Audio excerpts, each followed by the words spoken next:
Hello friends, welcome to my channel TP rated. एल टर्को दी तुर्की और डिज्नी प्लस प्रोजेक्ट है। इस सीरीज की कास्ट को फाइनल कर दिया गया है। जान यमन एल टर्को सीरीज में मरकजी किरदार अदा करेंगे। जान यमन एल टर्को सीरीज में एक उस्मानी फौजी हसन बालाबान का किरदार अदा करेंगे। एल टर्को में हसन बालाबान की कहानी दिखाई गई है, जो वयना के सेकंड मुहासरे के बाद एक इटालियन गांव मोइना में आबाद हो जाता है ताकि वो गांव को जागीरदारों से आजाद करा सके। हसन बालाबान को गांव की सबसे खूबसूरत लड़की ग्लोरिया से प्यार हो जाता है।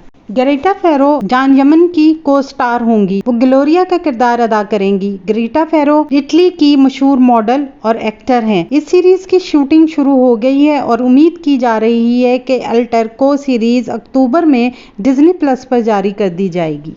आने वाले दिनों में अपने पसंदीदा ड्रामों की मज़ीद मालूमात के लिए हमारे चैनल को लाइक करें, शेयर करें और सब्सक्राइब करना ना भूलें।